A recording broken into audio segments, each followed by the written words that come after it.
Hi, welcome everyone. Come on in. Thank you for watching. Welcome to Friday Fat Chat presented by Fat Women of Color. I am Ivy Felicia, the body relationship coach, and Friday Fat Chat is a platform created by fat women of color to amplify the voices of Black and Brown women of size. We know that the voices, the stories, the experiences, the knowledge of Black and Brown women of size is priceless. And so we created this platform to have that space so that we can amplify those voices even more. First of all, before we kick off, I want to remind you to be sure to like, subscribe, and share. So, as you watch the video or if you're watching the replay, please be sure to like the video. It tells YouTube that you value the content that we create and it helps other people see this content. Also, when you subscribe, you get notifications about upcoming events that we have, new videos, and new content. And again, it tells YouTube that you value our content. So be sure to like, subscribe, and then make sure you share the video in your timeline with your friends, on your blog. Spread the word about Friday Fat Chat. So each Friday Fat Chat, we have a featured guest, and all of our guests come on here to share their perspectives and their experiences of living as Black and Brown women in women of size in society. And one of the awesome things about technology, especially right now, because we are navigating COVID, is that we get to connect with people all across the world because of technology. And so today, our featured guest is connecting with us from Singapore, and it is 2 a.m. in the morning where she is. So I want to thank her so much for being here. Welcome, Aarti. Hi, thank you for having me. Absolutely. Thank you for being here and like being awake at, It's my at 2 pleasure. a.m. I love this magic of technology though, because it's Saturday morning where you are. Exactly. But we still get to connect with each other and have this chat. So, can you tell us a little bit about yourself, just kind of how you got into fat activism and just like a little bit about your journey and what you Okay. Um, so on a not on a whim, but I had been thinking about it and considering starting a plus size fashion blog. And my decision was based on the fact that I really wanted to improve my body confidence. And I was in a place where I wanted to heal from my eating disorders that I'd been struggling with for quite a bit of time. And so I started Curves Become Her in 2011. Just thinking, okay, I'm just going to have fun with fashion and this is going to be great. But along the way, I got to meet body positive activists. And at that time, a majority of them were fat women of color. Um, Over the years, however, we have seen a shift in the movement, and a lot of fat women of color have sort of moved on to greener pastures like the fat acceptance movement and the fat liberation movement, which is a more inclusive space for us. And so I found myself doing the same. I found myself gravitating towards those movements too, and I suppose because of some personal circumstances as well, I sort of decided this was the time to make that shift from fashion blogger. As much as I love fashion, um, I knew that there was a lot that I really wanted to dig deep into, and I wanted to address the systemic issues in place with fat phobia and so much else, and just how we are discriminated against. So yeah, that's when I decided to become a fat activist, and it's been a couple of years now, and it's been really, really interesting. It's been a ride. I've been doing this for 10 years now. It's been one hell of a roller coaster ride, and I love it. do. Yeah, thank you so much for sharing. What I find really interesting is that fashion sort of like brought you here, right? Yeah, Like plus size fashion. yeah. Um, I feel like fashion can be really radical, and especially plus size fashion. It's very political. Just existing in this body is very political, and so I found myself having to deal with trolls, having to deal with um, a lot of things that I don't think a regular fashion blogger would have had to deal with. And it made me reassess and think about what I really wanted to do. And these were questions I think I'd probably been asking myself for a long time. But now I wanted the answers. Now I wanted to, do more than just have fun with fashion. I will continue to have fun with fashion. I still do. I always will. Um, but yeah, I wanted to address these things in place that especially in parts of Asia is not talked about. Mm, Yeah. yeah. So I think that for a lot of well, you started at plus size, so I think for a lot of people of size that um when we looked at social media Hmm. and when we looked at just like even mainstream media, we kind of found a place for ourselves in fashion first because it was sort of Yes. like the first place where we found acceptance for plus size people. It was Yeah. like, oh Yeah. well, you know, they would have like fashion shows and things like that, and that I feel like Exactly. that was sort of like the beginning of the movement. Yeah. Absolutely. I remember being so excited for things like Full Figured Fashion Week, and Hmm. um, it really gaining traction. From 2012 onwards, and that's when I got to learn about all of these plus size bloggers as well, and it was a very empowering time in plus size fashion for sure. So yeah, I think that's how a lot of us started out, just delving into plus size fashion because it was just so, it wasn't done at this level, at that stage. It just wasn't done before. So it was a really, really good time for the plus size community. Yeah, and I know so many of us sort of met each other in like the plus size rooms first. Right. Yeah, and some of the people that I see, like you said, who have become activists now, whether it's fat activism or fat acceptance, fat liberation, all those different things, Mm. I remember seeing them in fashion first, and they sort of Yeah. like it was like dipping your toes into the pool to get Right. into fashion, and then like you said, um, I think an evolution happens like with each person where it's like, wait a minute, it's more than our clothes, it's deeper than this. There's more happening in our society. Is that kind of how it happened for you? Yes, that's exactly it. And I mean, if you see the evolution of a lot of activists like Jess Baker, the militant baker, Yeah. she started out doing a lot of fat fashion as well. Or Mhm. even Virgie Tovar, Yep. she started out doing a lot of fat fashion as well. But I think, we all sort of went along the same wavelength as in, we were just wondering um, about all of these systems in place and all of these bits of discrimination that we had to constantly deal with, and that it just wasn't talked about enough, definitely not talked about enough, in the body positive realm. And so, amplifying that and making sure that fat voices were going to be heard more, that became the priority. I think it shifted for us. Yeah. It seems like maybe fashion kind of gave us an opportunity to, especially people who weren't comfortable, to get Yes. used to taking up space a little bit and Mm, showing up a little yeah. bit.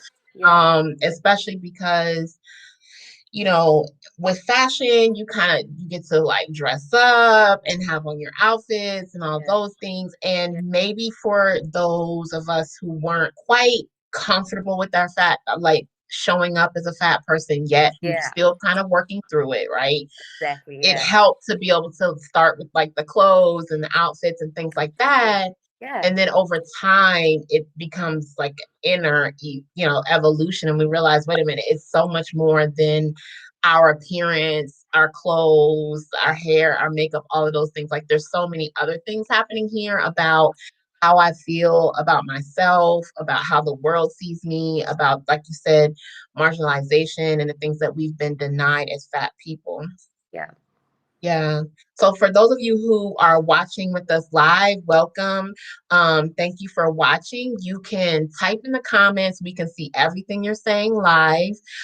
We have Radna joining us. Good morning, Radna. I know that Radna is it's 2 a.m. Radna as well. So thank you for joining us. And for the rest of you who are joining, you can type in the comments. We can see what you're saying. If you're watching the replay, you can still share in the comments and we can see your feedback and how you feel about the show. And you can also share your questions as well. Yes, Radna, fashion was our gateway. Yes, it Absolutely. was. Yes. So as you moved forward out of fashion, what was your first place of evolution where you started to explore more after you moved past fashion?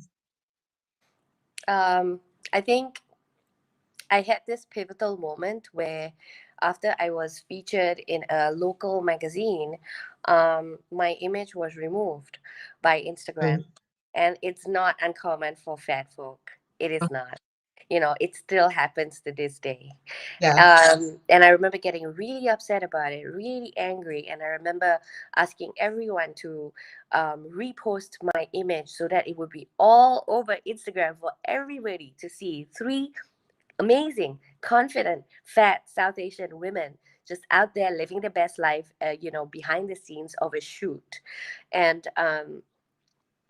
of course, with all of the congratulations and all of the support, there was also a huge backlash, and that really made me think. And you know, uh, I had to take a break for a while because it was a lot. I probably had to deal with that for the next 6 months. It Mm, yeah, it really took a toll on me. So after that, I ended up injuring my knee, and and so I had to question, because I was not in a place where I could wear heels anymore. I was not in a place where I could do things like the poses that I love doing for fashion blogging. And I had to also think about the fact that I'm not that young. And where did I really see myself going with this, with Curves Become Her as a brand? And that's when, during that period of recovery, I spent so much time just being in touch and talking to people like you and so many other people about the inner workings of body politics and trauma, and aside from healing from eating disorders, but also like the things that they don't talk about. For example, like this week, it's National Eating Disorders Awareness Week. And, there's still a lot of things that are still not talked about. Um, their logo is, make sure everybody gets a seat at the table. We're not there yet. We're yeah. not there yet. Yeah. Um, so really, like, driving these you know ideas that I had, and like these points of view that I had, and educating myself, I feel like that was a very steep learning curve of education for like the next 2 years or so. Yeah. So yeah, talk about just you injured your knee and that kind of shifted things for you. It did. And I think that goes back to like what we talked about in regards to starting from a place of having our fashion, having our beauty, the femininity, all those things that society says Yeah. helps to make fat women more acceptable, and we kind of start there with learning how to show up and learning how to take up space, and Right. then it can like life can shift us, and it can be, wait a minute, so now like for you it was like, okay, I don't have my heels, I can't do that. Like you said, I'm getting older, I'm aging. And so we start to think about okay, what does it mean to have value? What does it mean to use our voices Right. in a way that is almost countercultural to what society says that fat women should be, right? Right, right. And I felt like there was a lot of appreciation for plus size fashion and plus size bodies at that time, but there was also a lot of ableism. There was also a lot of cultural discourse that was not happening. And yeah, that was a lot of food for thought during that time, that made me really that like sit up and think, okay, is fashion all I want to confine myself to? There is a whole breadth of information and knowledge and studies, and there's a history here that I really haven't taken a look at. And um, yeah, it was very humbling, and kind of glad that I went through that, because it gave me the opportunity to, I think, look at my body in a different way as well. um, I think I was still, in a lot of ways, confined to specific points of view. Um, and so the injuries, I had to sort of do away with a lot of those things. And yeah, along with a lot of mindsets that I Yeah. had. Yeah, that you needed to be a certain kind of plus size person, to be palatable, to be popular, yeah, to be part of the crowd. And I really questioned all of that. Yeah. And we still see that now, right? Yeah. Where the even with Instagram and all the other social media platforms, it just seems like it's more acceptable. Of course, we know the hourglass is like the coveted, Mm, most celebrated fat mm. figure. Yeah. Which is why on Fat Women of Color on our Instagram, we intentionally try to make sure that we have a variety of bodies, and we want to see bellies, we want to see the things that society says that aren't as valuable in fat women, because that is the counter narrative, because the narrative says if you are a fat woman and you're showing up and you're being visible, this is how you need to look, or this is how you need to aspire to look. So we have a lot of fat women who are still, even though they're saying, okay, it's kind of complex, right? Because they're saying, oh, I'm plus size, I'm showing up plus size, but they're still trying to contort themselves to fit Yes. into like the acceptable plus size. I'd love Mm. to hear from you on that. I hear you, amen. Like, amen. There. I think I had this horrible misconception that in order to be accepted as like a person online, with like a person of influence, I had to even look a certain way as being plus size, and I think that's utter bullshit. Yes, um like, I was still invested in diet culture as a result of that. And yeah, the whole body contorting thing and all these things that we do for the gram and yes, stuff, so much people pleasing. And I understand, there is a huge performance aspect of social media. I mean, it is yes. social media, Mhm. but I feel like there should be, a lot of space for a balance of, just keeping it real. um and just like, and that's why I really appreciate your account and all the pictures that you repost, because these are the pictures that I want to see of fat folk. um Not the, typical like Coke bottle bodies or the Instagram plus size bodies that are acceptable. um if we're still subscribing to those kind of bodies, then we're not really for fat liberation. we're only for Yes, we're only for a very small percentage of fat liberation, and that's not fair. yeah, Yeah, just like, slim bodies come in all shapes and sizes, fat bodies come in all shapes and sizes. yeah, Yeah. And so advocating for the fact that, yeah, hey, you know what? Um, I'm not very busty. I have a flat ass, and, I have a big stomach. But yeah, that still doesn't mean that, I'm not deserving of respect. I'm not yes, deserving of, to call myself attractive, or, yes. I can't call myself desirable. I can't look at myself that way. Yeah. Yeah, and even with the push, there's an extreme push, and we've Mm. spoken to this on the Fat Women of Color Instagram a couple of times that there is a push for femininity and Yes. extreme femininity My God. when it comes to fat women, that it has to be like super feminine, super beautiful. You can't just be relaxed or be in sweats, and that's because there's all these myths around fatness, that fat people are lazy and fat people don't care about their appearance and fat people are dirty and all those other things. So Mm. God forbid you show up in the world in like t-shirt and sweats, then you're confirming those beliefs that fat Mm. people don't care about their how they look. So we're told that as fat women, we have to prove that we care about how we look. We have to, always make sure that we are pristine and put together. And this shows the world that I'm not that kind of Yeah. fat person, which goes Yeah. into the good fatty. So Yes. can we talk about that? Can you share, like, Yes. Let's talk about let's that. talk about the good fatty? Because for the longest time, I think I'm a little bit of a tomboy, and my queer identity is, I'm still figuring it out at this age. But so I kind of identify as, female, and kind of identify as male, and in the gender binary, it's just bloodlines.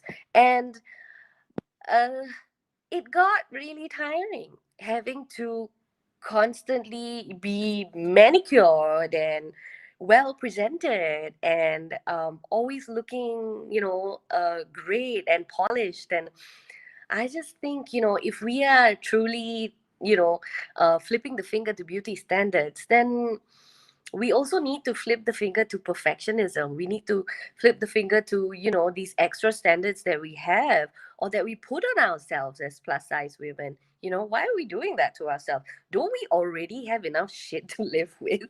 Like, why? Yeah. Yeah.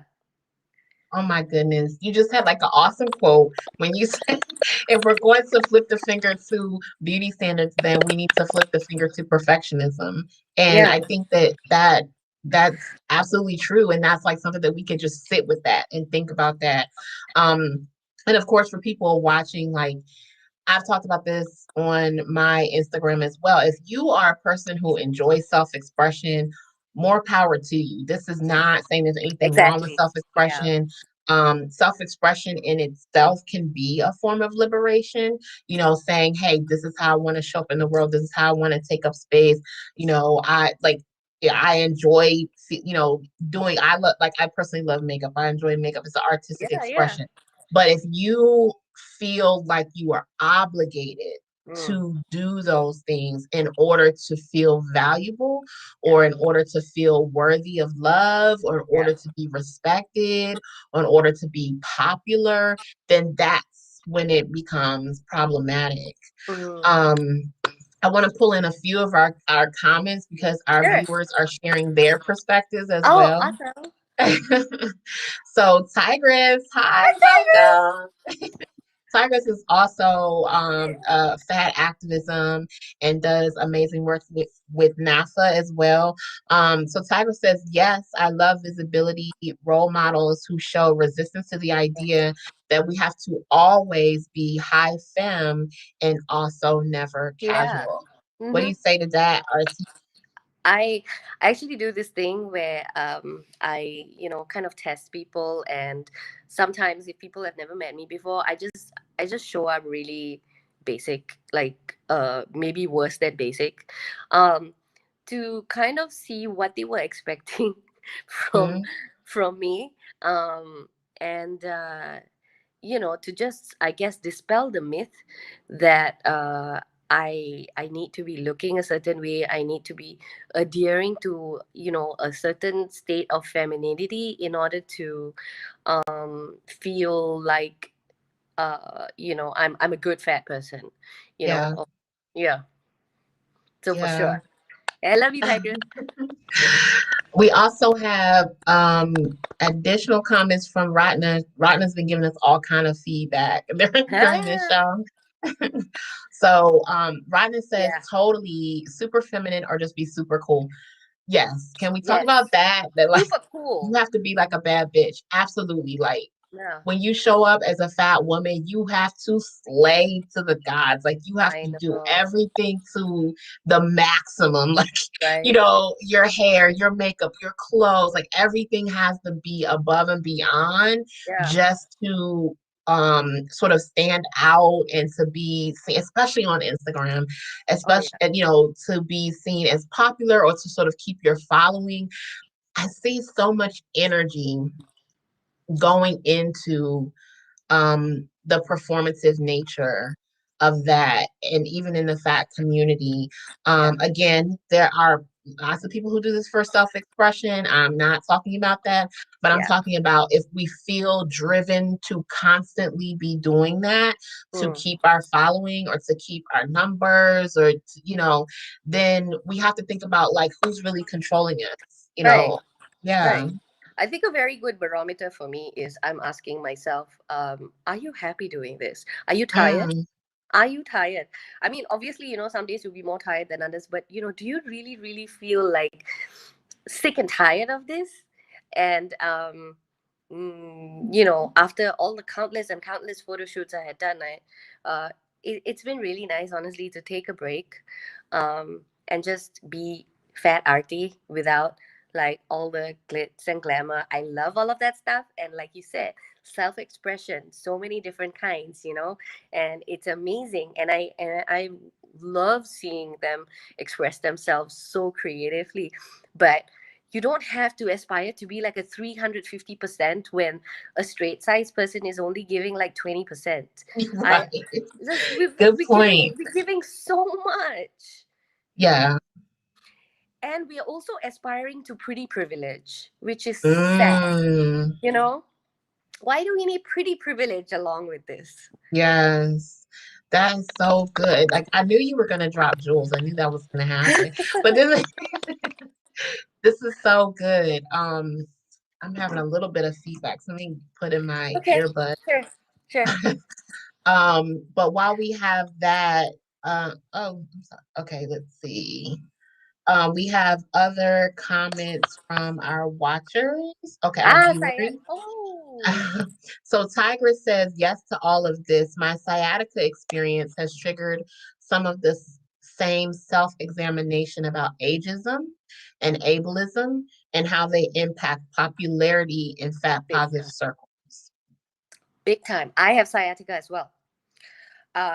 So a few months before I injured my knee, I had the worst sciatica flare. So, um, yeah, I spent the entire year of 2017 just dealing with pain and just Mm, having to find a new normal because my life changed all over again. I mean, I did live with disability before, a fair bit of it. And so this just, impacted it further. And it really made me question my life decisions and my decisions with like my vocation, with curves become her. So definitely ageism is a huge thing. um People often get so surprised when I say I'm turning 40 at the end of the year. You're like, you're turning 40, and I feel like that's a bit of a privilege. um there are so many amazing over 40, over 50 plus size women, fat women that I know, and I don't see enough of them. I want to see more of them. well, I'm one. Oh yeah. Yeah, I'm Yes, you are. 42. I think that's a whole nother conversation we need to come back and Right. have, and gather more people. And I think, and Tigress, I hope I don't shout you out too much here, but we recently had a conversation around that too, around what does it look like for like people have labeled us as the older The generation. So like you're kind of aunties. the aunties. Yeah, you're moving into the aunties. We're moving into the aunties of the movement at this point.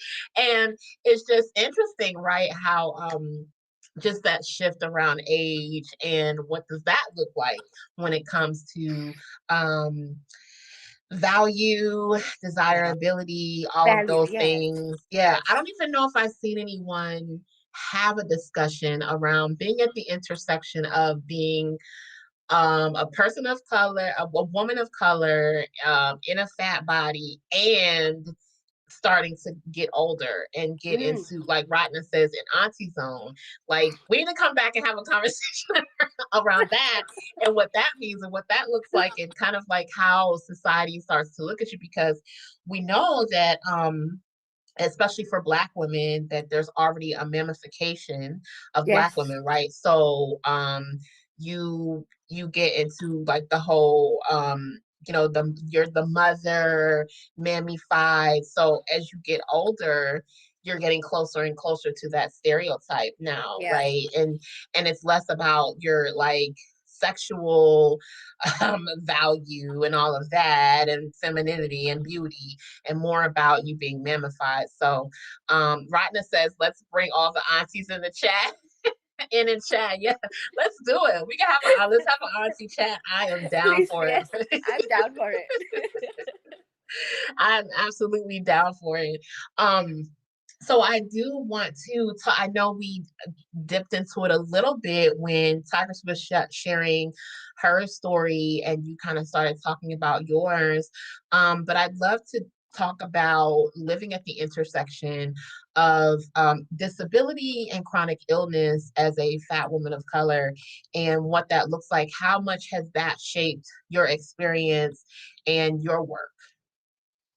um because I think it shapes me so much physically. It, without a doubt, it spills into my train of thought and in my work. Like, for example, traveling while disabled and fat is Mm, this interesting thing that I have had to navigate. And just the the looks of resentment that I get mm, as a fat person on a wheelchair, because I am an ambulatory wheelchair user and I have a mobility aid, and just people watching me, using my walking aid or being on a wheelchair. It really gets a very I don't know, very distasteful sort of reaction from people. Like, okay, yeah, we know why you're on a wheelchair, and we're just gonna look at you and make these assumptions. We don't care what your life story is, but yeah, you're probably like this because you're fat. And yeah. so I've had to deal with that a lot. And here's the thing: when I was disabled, for the first time, when I became disabled, I was 22, and I was not plus sized. Um, the treatment that I received was so different. There was so much empathy. People would open doors for me to, because I had two crutches to get into the toilet and stuff like that. And um the treatment changed pretty drastically this time around. Whether it was from the doctors, but my history with medical fat phobia is amazing. Mhm. um yeah, from having the my surgeon place my brace on my knee and saying, "Oh my God, you've got the biggest thighs I've ever seen." Wow. Yeah, to my physiotherapist saying that I really think that in order for you to recover, you're gonna have to lose a lot of weight. And um, I had read no prior uh, empirical studies and stuff like that, that was necessary, but okay. And just a lot of fat phobia from my family as well, out of concern. Mhm. um yeah, so it's been interesting. So fat, disabled, traveling is interesting. um Fat and disabled and working is interesting. So um I haven't had the privilege to work outside. I had to start working from home for quite a bit of time.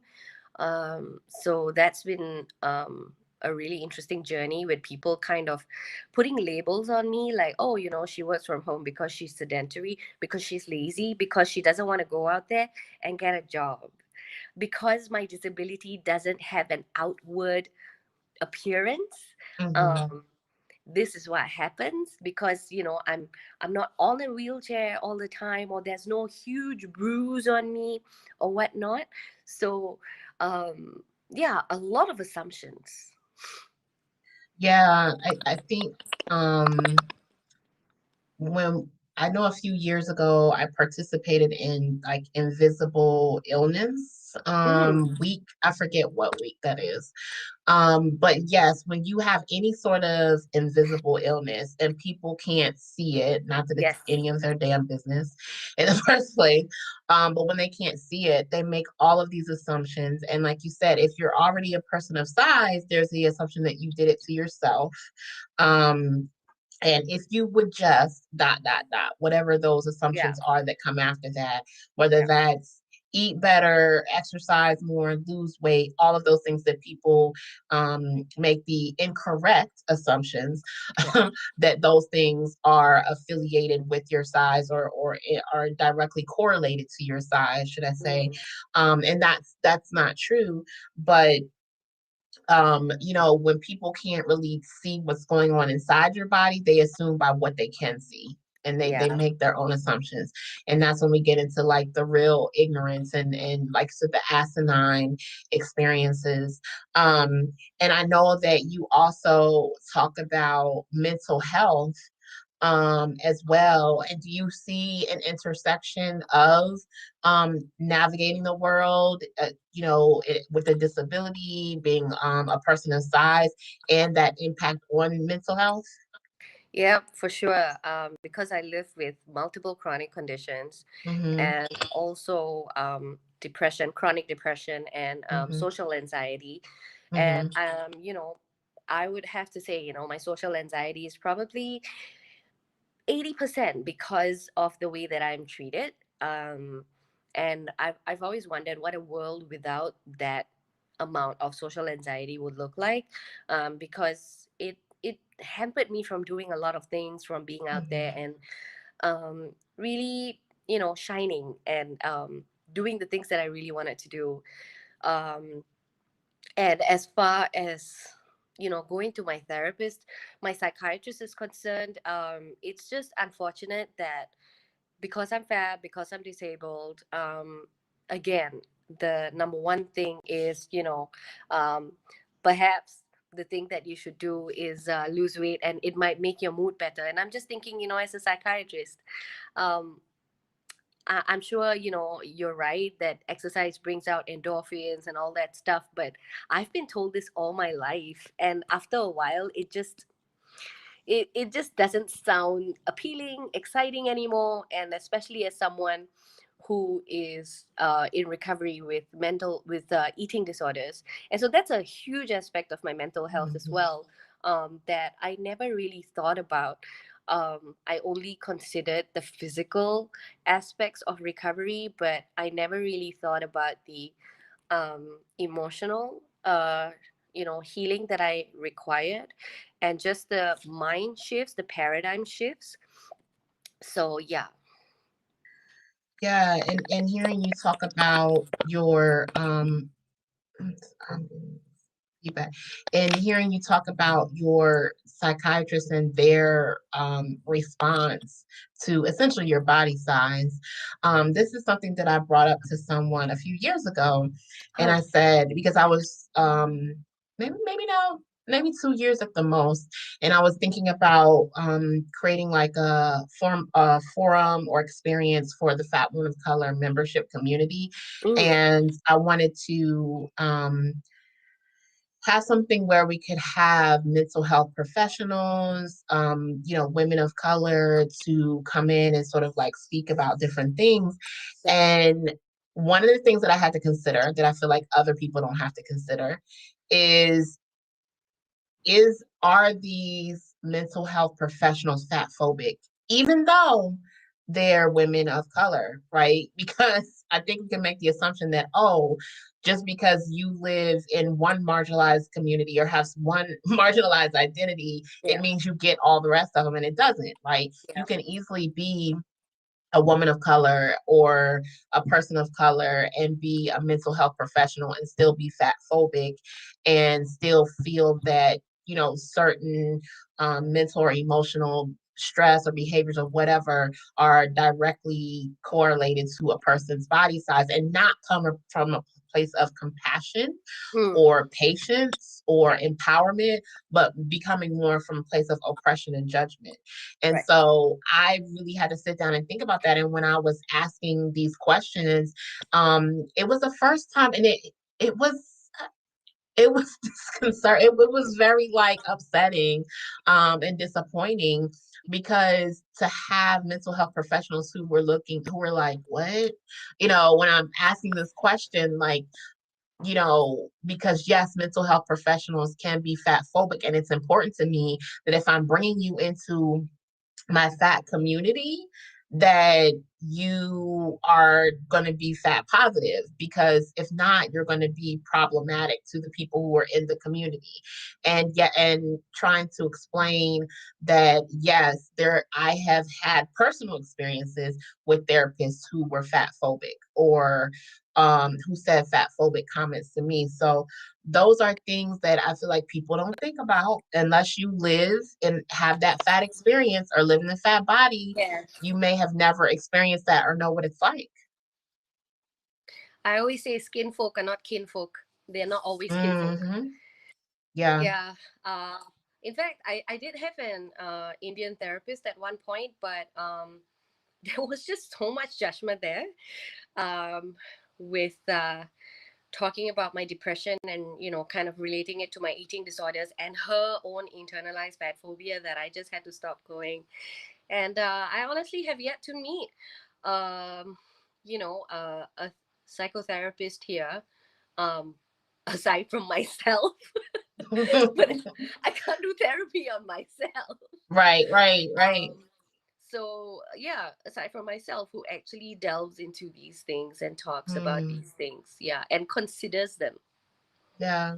Or even therapists who can sit down and think about how do these social pressures impact the mental health and emotional well-being of fat people, Right. because you have to accept that these things exist and that they're real and that they're valid in Mm, order to even bring that into the conversation with your yeah. clients, right? In order to say, okay, well, RT, I can see how, the way that society is treating you because of your size, and because fat phobia is real, and fat oppression, and there is a huge disparity um in the health and wellness community as to how fat people get treated. I can see why that would stress you out, and why Yeah. you would have anxiety, and why you would be depressed. But again, you would have to be a therapist who believes that those oppressions are very real and they're very valid, and that they're Absolutely. not the fault of the client. Yes, absolutely. Not faulting the client. Hmm. I feel that should be a basic responsibility. Yeah, that again, that's another conversation that we can have. I think we have the conversations around how fat phobia can show up in the health communities, Mm, when we think of doctors, right, and yes. hospitals and things like that. But I don't think it's often discussed as to how that can be showing up in our mental health Oh, for sure. spaces Yeah. with therapists and psychologists and psychiatrists. Mm, yeah. Yeah. Big time. Yeah. Yeah. Um, I don't I know that. understand why I don't sorry. I don't No, no, understand no. why we don't include mental health, because, medical fat phobia, it's still related to your health. Yes, Mm, yes, absolutely. yeah. And fat people are not getting the treatment and the support that they need because of fat phobia. Yeah. Especially if you're a person who lives with chronic illness or disability, you're visiting the doctor more often Oh, than the average person. So now this means that you're more frequently subjected to, this fat phobic system, and these practitioners who are fat phobic. So you're actually experiencing it more than a person who does not live with chronic illness or disability. yeah.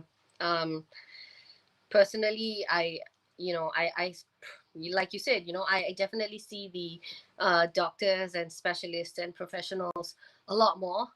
um, and it's unfortunate that I have to constantly steel myself, prep myself before I go in, to put myself in the headspace that should they bring it up, which they will, which they always Yep. do, Yeah. um, this is the dialogue that I've prepared in my head that I'm gonna go forward with. That has really helped me, to be honest. But Hmm. just having to endure that, I don't feel should be something that a patient should have to go through, especially with COVID and everything. That is a lot of health anxiety, and I'm high risk, so that just makes it all the more complicated. Yeah. So, what has helped you over the years in navigating chronic illness, disability, also mental health challenges as well?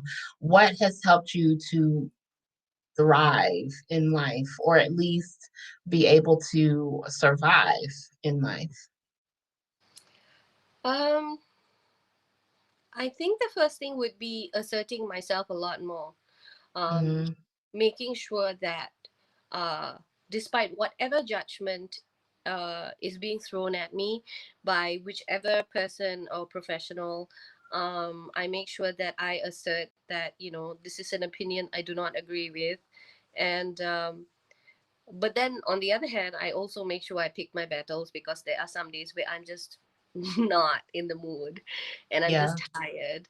um I have to make sure that I give myself adequate breaks. Um, for example, this week is my PMDD season for the month.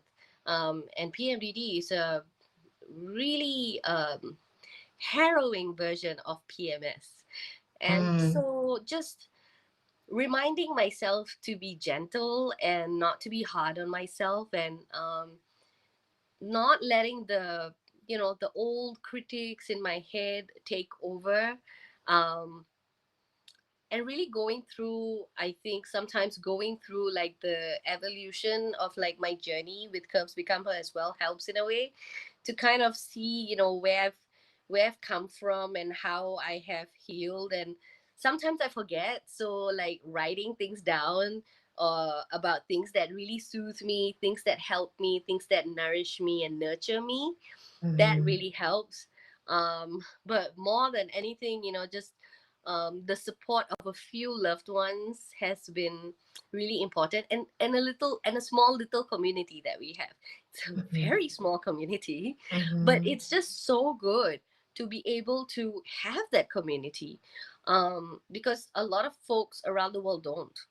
Yeah, And so having the privilege to have that and to be able to air your grievances, I feel is just really, really important. yeah, absolutely. I believe that community matters and collective care um is our saving grace in all the things, in all the oppressions that we endure as marginalized identities, with living at the intersection of marginalized identities. I feel that collective care is priceless Yeah. because you get the value of hearing other people's experiences. Yes. Like you said, knowing that you're not alone and it's Mhm. not only you that's feeling certain things, or if it is only you, you have other people who are going to affirm what you do feel, right? And they can show up and not be judgmental or shameful about that. You also can get wisdom and value from what the people in your collective share with you, right? Whether it Yeah. be their experiences, some tips that they have to give on how you can survive and thrive in different situations. And then also with collective care, you get to sort of rotate, right? So Yeah. sometimes, like I tell some of my tribe, like sometimes you get to be in the center of the circle and everybody is gathering around you and holding space for you Yeah. and sending you positive vibes or energy or praying for you or whatever it is. You're in the center of that circle and you're held by community. And then Yeah. other times you move out of the circle and you're someone else is in the middle and then you're showing up for them. And Yes, that is just like the beauty and the magic of collective care. absolutely. Collective care. You couldn't have said it better. Yeah, that's what it is about. I on my really rough days, my Spoonie community, my community where Hmm. I can go to for wisdom and just insight on things like dealing with physical pain or even mental pain. uh, they really come through. Yeah. Hmm. And like you said, you know, there is a point where you are the one that you're being embraced because Hmm. you're hurting. And so everybody is giving you that comfort. And, the roles are reversed. So when someone else is ailing, then you do the same and you be there for them and you show up for them and you hold space for them. And that's the beautiful thing, right, about community, that collective care. Yeah, absolutely. And it can be a lesson also in learning, right? Yeah. Learning to allow yourself to show up vulnerable. Right. So to show up, messy or sad or angry or discouraged or whatever, and knowing that it's okay to show up in that way because your turn is going to switch and you're Yeah. not going to be in the middle. But while you're in there, just show up and look how you are and let people hold you, let community hold you. Um, but know that it's not always going to be that way, right? Like that time will pass and you'll be holding someone else and it'll Yeah. be their turn to be in the middle and to be messy or whatever. But Yeah. giving yourself that space and that permission to just be while you're in that time and knowing that it's okay. It's you don't have to be performative. You don't have to be hyper feminine or super cool or any of those things. You can just show up as you, and that when you have that true tribe and that true collective care, that they're like it's okay. Yeah. I think one expectation I feel that I have had on me as a fat person is that I am strong, Mm, or yeah. I don't know how to explain it. Tough, I guess. Yeah, tough. um but so they don't want to address the fact that we have vulnerabilities and we have softness, and we have all of these things happening. And I think a lot of us, we grew up making these boundaries and making ourselves look, tough as nails. And that's something I mm, struggled with for a long, long time. So like Ratna or even Rani, like, they've had to really pull through and be like, okay, please tell us what's going on, because I mm-hmm, I definitely have the problem of just completely shutting down and like shutting people out, you know like last year was pretty bad for me, and so you like shut people out for a really, really long time. And yeah, this is a work in progress for me as well. yeah, that was a really good point that you brought up about the fact that sometimes, well, a lot of times, because of our physical girth, Yes. as fat people, there's the assumption that we always have this strength. Mm. Um, and that could be physical strength, which is not necessarily always true. No. Like you said, it can be emotional strength, mental strength. It's just always assumed that because we have physical girth, that we also have, we're always strong and have this fortitude and all of those things. So I love that you brought that up. It's important for us to give fat people the space to be soft, to be like you said, to even be weak, and to say like I need dot whatever Yeah. that is. Yeah. um because quite often as fat women we're expected to be caretakers. This is another Yes. stereotype about fat women, is that we're the caretakers and we mother Yeah. and we're always making things good for other people, and we're always rescuing and saving, and so we don't give, and sometimes we don't realize how much we've internalized that, Oh, yes, yes. which I think you're speaking to that, Yeah. when we don't realize, wait a minute, I've put myself in this space of always being the fixer and the mother or the caretaker or whatever. And I'm not allowing myself to be taken care of or cared for. Mm, absolutely. We still have all these archetypes, don't we, of fat women, Mm, fat folks in general, you know, the funny fat person, the trope, the strong fat person, emotionally or physically, um, you know, just, yeah, so much else. Just all of these tropes that we still need to dispel and do away with. yes. Yes. And I think that conversations like this help because sometimes we don't even realize that they're there until we hear someone else talk about it. Right. And then it's Yeah. like, wait a minute, I am doing that. Or I do think that Yeah. about fat people. Or if you're a fat person, it's like I think that way about myself, or I'm operating that way in the world. Yeah. If you're watching us on the live, thank you so much for participating and joining us. You can share your questions, comments, feedback by just if you type in the comments, we can see what you're saying and we can chat back with you.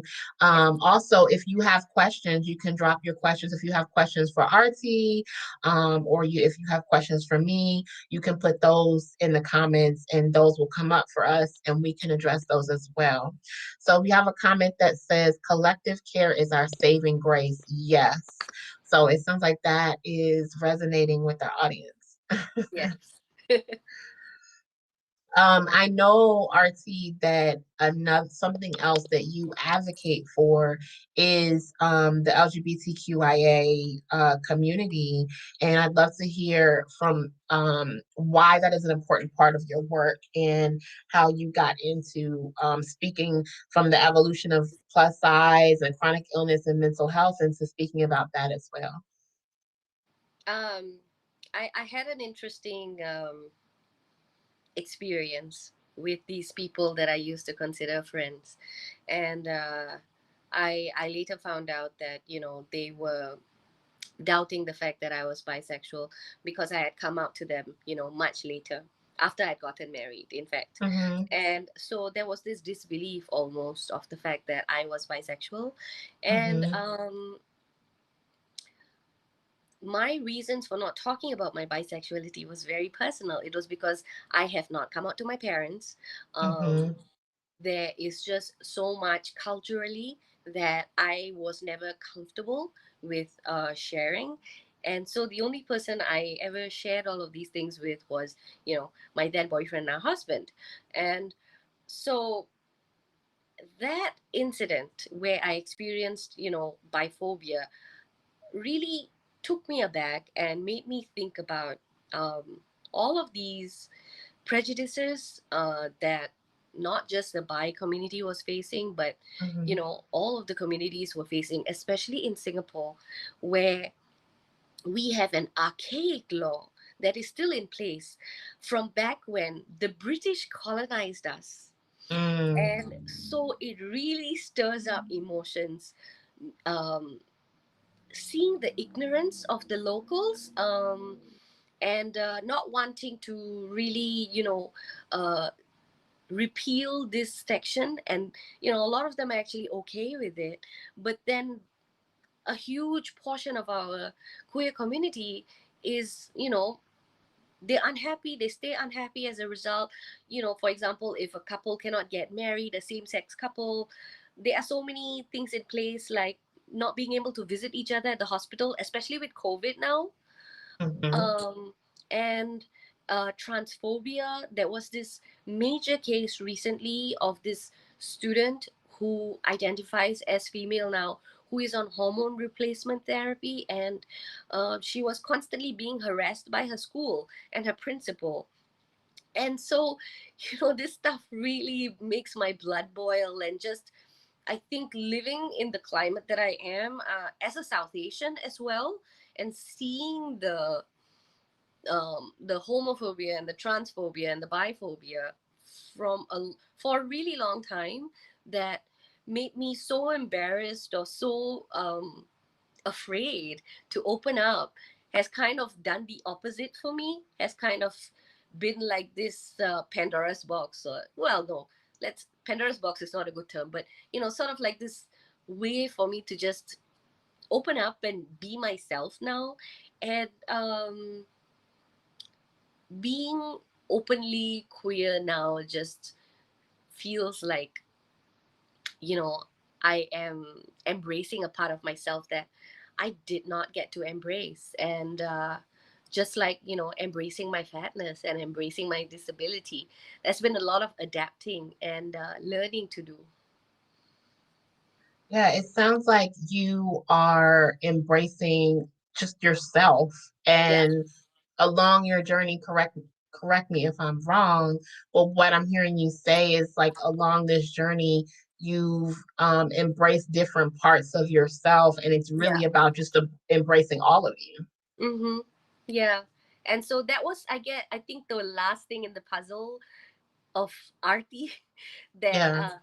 I needed to solve, and I needed to, uh, find like a way to be more accepting of myself, because there was inherent fat phobia in that as well. And, I needed to address that.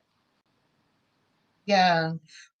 It's it's so interesting how we kind of come to these places in our identities where we realize that, wait a minute, this part of myself I've sort of been muting or hiding Yeah. or not showing up fully, and I want to do that more.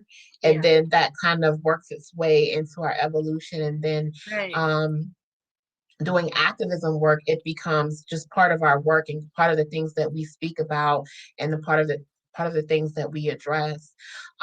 So living at the intersection of now with all the things that we've talked about before about fatness, chronic illness, disability, mental health, and also queerness. Um, how does that sort of like comprise how you're showing up in your work now? Because I know that, like you said, you started out in one space and now your space is like, so it's like this beautiful like myriad of all these different colors. And Yeah. this is I'm very visual. Yeah. No, So no. you start out with one and it's kind of like, oh, all these other colors came into the Right. picture. So Yeah. you've got like all these different things that you're talking about. So how does it feel to have your work evolve in that way?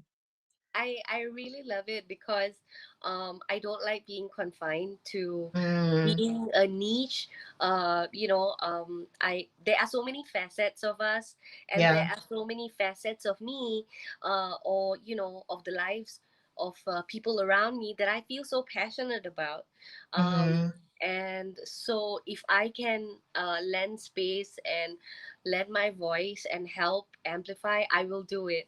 I do my best to pace myself because it can be a lot at times. Um, Mm-hmm. and I think some people do get confused because they're like, how do I place you? Like, where exactly are you? And I'm like, yeah, I'm everywhere, but that's not a bad thing. It's a small country, and I feel like because it's such a small country, there is an inherent spillover because of that. And Mm, so I know of quite a few other activists who are the same, who talk yeah. about race politics, being minorities, and also talking about you know migrant worker rights, and also talking about their lived experiences as people with disabilities. So yeah, I learned from them, and then I like you said, all the colors. So it's this for me auditory. So it's just like a beautiful symphony. I love it. It's another expression of art. Yours is Yeah. auditory, mine is visual. So I also hear, because I know you spoke of how like the antiquated laws around queerness, and that was a result of colonization. And in all the things that we've sort of talked about here, they're all results of colonization. Yep. Have you spoken to that in your work as well? I mean, every time I'm about to write something, I always go, screw the British. Um, Right. because I just feel like so much of what we culturally deal with has been ingrained due to colonization. And you know, Eurocentric beauty standards and just the white way of doing things. And um, like, yeah, and just I'm at this place where I just refuse to accept the fact that, that is the only way. And I've Mm-hmm. been like that for a long time. I've always questioned why we need to, still conform to all of these things that are archaic and, happened way before our time, and why we are okay with it. Why are we okay Mm-hmm. with the status quo? And just questioning that, and lending food for thought to my followers as well, and making them question, like, why do you think you still subscribe to Eurocentric beauty standards? And Yeah. why do you think you're okay with section 377A, which criminalizes homosexuality? Mm-hmm. So yeah, things like that. I don't talk about it enough, but I think my followers know my stance on it pretty well, because when I do talk about it, I have a very strong stance on it. Yeah, and I think that when we think of the dialogue, particularly those of us who are Americans, we Yeah. think that um when we think of colonization or whiteness, we think this is only an American thing, an American Right. society thing, because, America has the history of slavery and racism in that format. But colonization is pervasive across the globe. So Everywhere. it is a global thing. And I think that that's why it's really powerful and important to have these global conversations, because we can think that it's very isolated, like it's just within our Yeah. country or Yeah. within our society. But when we get to talking to each other, it's like, wait a minute, this is all of us. Like Right. this like this white supremacy shit is like all over the globe. Like it's not just Exactly. um Black Americans and white Americans, or brown Americans and white Americans. This is very much a global colonization Yeah.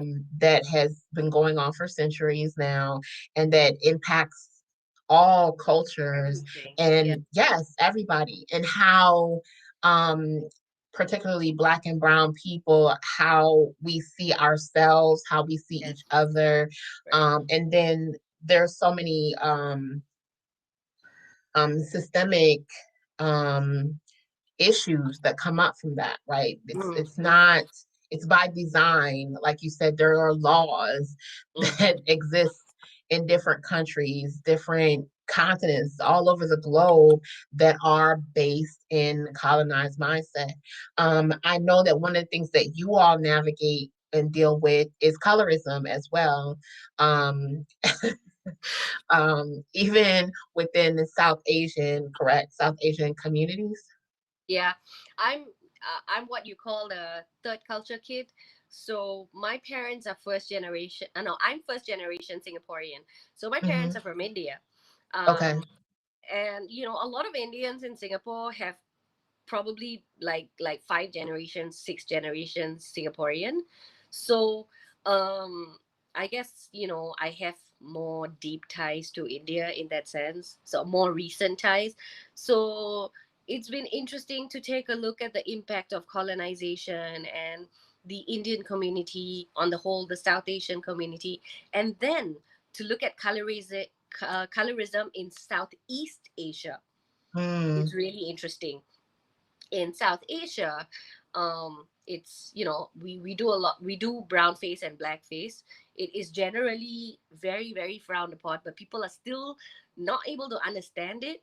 And in South Asia, I feel like it's even more insidious because, like for example, the official beauty standard in Singapore would be the Chinese person, and yeah, it's just kind of ridiculous that they have gotten away with doing advertisements in brown face. And mm, the funny thing was, they attacked the person who had spoken up about this instead of say that the advertisement was wrong. hmm. There's a long way to go. Yeah. And based on my understanding and what I've studied, and the information that I've seen, this goes right back to the same roots of like anti-blackness, and Yeah. like the further you are away from black features, whether it's skin tone, nose, Yeah. facial features, like now there's even been an uptick in plastic surgery and skin lightening and all of those things in a Yeah. lot of Asian communities. And by that I mean, yes, I do mean the actual continent, but in a lot of Asian communities, skin lightening is a big thing because again, it's the Eurocentric beauty standards and getting closer to whiteness as possible. Yeah. Anything that's towards the proximity of blackness is Yeah, not considered attractive, not yeah, considered, is, has all these um horrible perceptions on it, like having a wider nose, more textured hair, yep. darker skin color, and all of it. And it just um yeah, and it's just troubling that, this is something that we've been doing for a long time. And I mean, the amount of money we give to the skin lightening industry is preposterous. Yeah. um it's troubling that it happens all over, and there is this aspiration towards whiteness, like literally whiteness. They want to Mm-hmm. look white.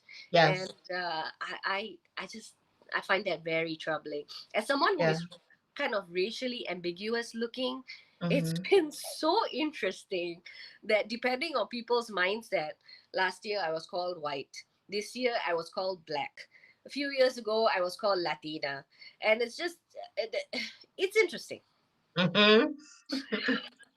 Yeah, I mean, I think I love these conversations, these global conversations, because it shows us that it's not just one Right. country or one culture that's dealing with colorism, Yeah. texturism, as you Yes. talked about, Yeah. features, fat phobia. Again, a lot of people think that that's just an American thing. It's not. It's the fat phobia is global. Like, this colonized mindset has penetrated the entire globe, like the earth, Right. literally. Yeah. So when we have these conversations, we can just see that, wait a minute, this is a pervasive problem and it goes beyond our front door or Yeah. our neighborhood. And I Yeah. think that that's also why it is important. And this is why fat women of color, why we believe in like black and brown unity, because it's going to take us having these conversations and Right. coming together and saying, wait a minute, this is a problem that we all are having, and this is showing up in our communities, in our countries, in our world, Mm. because of how pervasive white supremacy is. And if we're going to eradicate this, if we're going to do away with these systems, if we're going to change the narrative, then we have to have these dialogues with each other and come up with newer ways to do these things. Yeah, for sure. Which is Yeah. why I really appreciate the inclusivity of fat women of color. Um, on one hand, I think it's good to, um, have the pulse of your community, your, Mm-hmm. cultural community. But it is also important to realize that there is a lot more sameness as well, Mm-hmm. amongst so many people around the world. That And being able to tackle these things together, being able to have these conversations together, I feel just makes it, I feel makes the world a lot more compassionate in that sense. Mm-hmm. Yeah. Yeah, and yeah, absolutely. I feel like when we have what it's a couple of layers, right? So we have Right. these conversations and we address these issues within our own cultures. Like, as a Black person, I sit with Black people and have these conversations, have these dialogues about what does it mean to experience Blackness as a Black American, as a Black woman in America, and kind of have that understanding and that perspective. And then, a brown person can have, a Latina can have that conversation in their community, and an East Asia can have that conversation in your community. And then you can say, then we can come together and say, okay, I have an understanding of what's going on in my community. I'm addressing those things. Right. I'm working, fighting against those oppressive systems. But we can also come together and say, okay, now let's look at this globally on top of our Yes. communities and say, okay, how can we also address this as well? So I feel like it's layers of how it kind of Yeah. happened or it could Yeah. Yeah. happen. Yeah. Thank you so much for being here, Artsy. We do have a question I wanted to address before we Okay. go that asks us about practicing collective care. Um, so it says, I have questions for you both. How do you practice collective care? Do you have routines, practices, events, etc., to foster collective care? So I'll let you answer that. I'm actually looking towards creating spaces where I can do that, Hmm. physical and otherwise. Physical is a bit challenging because of COVID. So, Right. you know, having these online spaces where we can do that, I'm definitely looking at that. Right now, it's a very small circle of just like my personal, my people, my closest friends. So, hoping to like, open that up a little bit more to people and making it more like a community. Aside from that, I think just checking in with people in the community whom I am close to, and being there for each other, that really helps. I am a little nocturnal, so like talking to friends in the US or in Europe, and just getting an idea of what's going on for them over there, and them checking in on what's going on with me over here. And yeah, a lot of well, no, not enough recreation stuff, but like fun stuff. I'm still looking at that. I'm still discovering like different ways of self-expression. But rest is like my best friend. Yeah.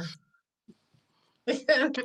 Thank you. Yeah, for me, I would say practicing collective care, it's part of my work because Yes. I create those spaces, but it's also part of my actual life. So I create collective care spaces like Fat Women of Color and our membership community and pre-COVID, BC, before COVID, we would have, like you talked about, live events and things like that. And those were spaces where we would have fat Black and brown women that could come together and see each other and meet each other. And some people are still friends to this day from creating those spaces. So Oh, that's wow. been part of my work. But when it comes to me personally, my tribe is very important. People who check in on me, I check in on them, Yeah. just having conversations. Um, allowing myself to be more vulnerable especially over the past year, with just all the madness of COVID and life and things like that. So I would say those are the ways that I foster collective care. So I hope that that helps our viewers who asked about that. Yeah. Um, but Artie, I really love having this dialogue with you. It's been so many jewels. I can't wait to share this with our audience so that they can, those who need to watch the replay and couldn't catch the live. Thank you for staying up till almost 3 o'clock in the morning with Thank you for having me. to talk about this. We talked about plus size fashion and performative femininity, and we talked about um, uh, collective care and the importance of that, and holding space for each other and allowing ourselves to show up in space. We talked about chronic illness and disability, and then we also talked about how pervasive colonization can be and has been across the globe and even within our front door in our community. So we had so much good dialogue. I can't wait to go back and watch it. Before we close out, is there anything that you would like to promote that you have going on? And also share how people can follow you and support you. I'm so bad at self promotion. But I'm just gonna say you can follow me on Instagram at Coach Become Her. That's where I'm most active right now. If you wanna see, I guess, a lighter side of me, you can follow me on TikTok. Um, but yeah, those are the places you can find me. I have a few panels coming up, and I share them regularly, like when they're scheduled to happen. So check my Instagram to find out when you can watch those things. Awesome. So follow RT on Instagram under Fat Women of Color. We do have a viewer that says, hi Piper, who says that I'm looking for a community of fat women of color Oh, because I've experienced prejudice from the mainstream fat acceptance movement. We get that. Um, how do you respond to intersectional prejudice from other fat people? So I would say that definitely follow Fat Women of Color on Instagram. We are constantly providing services, activities. We also have membership community. So if you follow us on Instagram under Fat Women of Color, we have plenty of resources there. And then we also share resources from other communities that are for Fat Women of Color. So definitely follow us there. And Piper, I think you can get lots of great resources that can help you with that. yeah, I understand that, like you said, mainstream fat acceptance has become very whitewashed, and women of color who are part of the fat acceptance community have been marginalized again. again. So I understand you want to find your people. Yeah. So it's plenty of people over there. You can also visit our website at fatwomenofcolor.com. And if you can reach out to us there, send us an email if you need more resources, and we'll make sure you get taken care of. And you're not alone, sis. We're gonna make sure you get some collective care. Thank you again, RT, for being here with us and for sharing lots of wisdom and your experiences, and your lived experiences, your wisdom, as well as lots of education with us today. So thank you. Thank you so much for having me, and I'm constantly inspired by you and your team at Fat Women of Color, and just learning and growing so much with you. I've actually wanted to have a membership for the longest time, so I'm gonna get myself one Yes. and make sure I join the collective. Yes, we'd love, love, love to have you in the family, sis. Come over and be with us.